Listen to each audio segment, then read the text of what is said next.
Hi, I'm Ellyn Bader, and I'm here in Menlo Park, California, at the offices of the Couples Institute, and I am here to talk today with Joe Winn, and we're here to talk about the Couples Conference.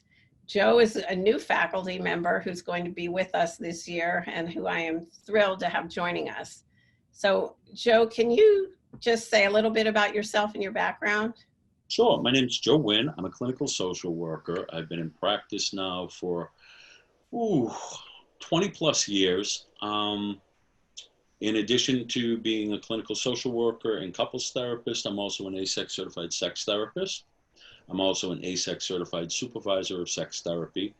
And I teach and lecture on issues of sex and sexuality. And I also teach in Massachusetts at an ASEX certified training program called the South Shore Sexual Health Center, where we teach folks who work in the inner city how to become sex therapists, how to get certified, and to bring back that knowledge to poor inner city neighborhoods so everyone has access to up-to-date quality sex therapy information.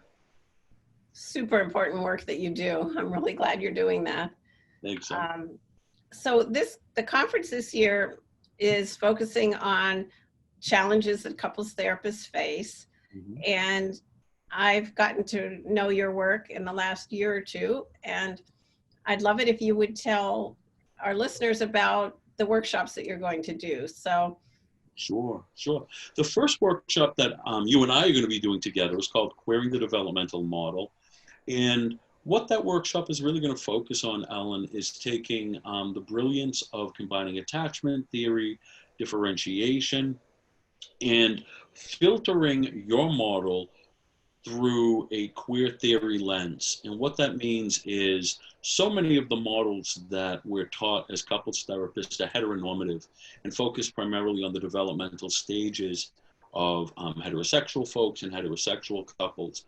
The workshop that you and I will be doing will be taking a look at how to add a non-heteronormative lens to this work so that when you work with couples or relationships where there's more than two people who are gay, lesbian, bisexual, transgender, queer, kinky, you'll be able to actually begin thinking about challenging your own assumptions about what a relationship is, what it means to be in relationship, and actually meet the client who might have a different sexual orientation or gender identity than yours in a way to be more effective and more respectful to that population when you're doing couples therapy.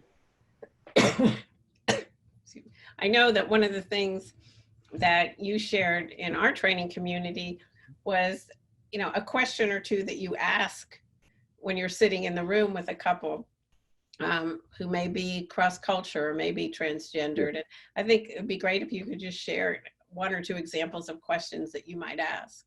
Sure. Well, contemporary queer theory also incorporates critical race theory.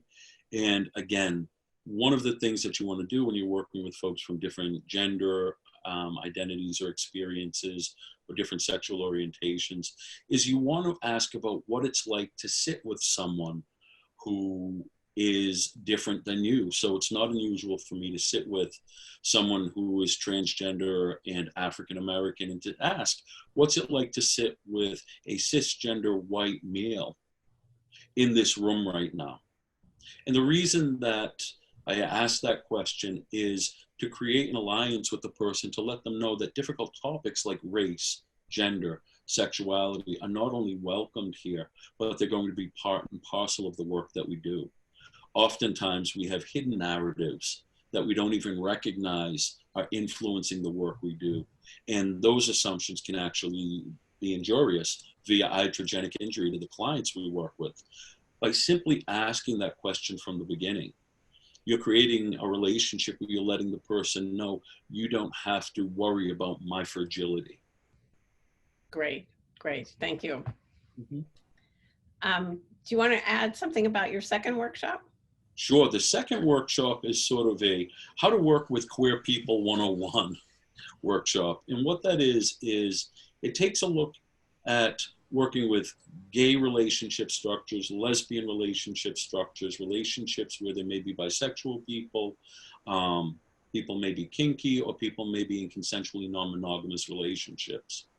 And again, similar to the Queering the Developmental Model workshop, this workshop is intended to invite people to step into sort of what Harriet Ponte calls the person of the therapist process, and reflecting on themselves, their biases, their feelings, their experiences, and their sexological worldviews, how they believe the world should be versus how the world is. So once we start to talk about that in the workshop, we're then prepared to actually talk about how do we deal with difference. So through case examples, my own, and hopefully some that the audience might bring into the room, we'll begin to deconstruct some of our own perceptions of what couples are, what relationships are, to create a more welcoming environment where we can actually work with folks who are different from us at the sexual, erotic, gender orientation, or sexual orientation level. Yeah, and I certainly know how important it is to be able to work with all kinds of difference if you're going to be a viable couples therapist. Absolutely. And we've had this conversation before, so. Yeah.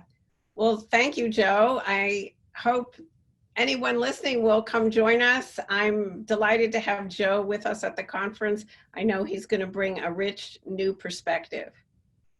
Thanks, Ellyn. I'm really glad that we got to have this conversation. Looking forward to seeing folks.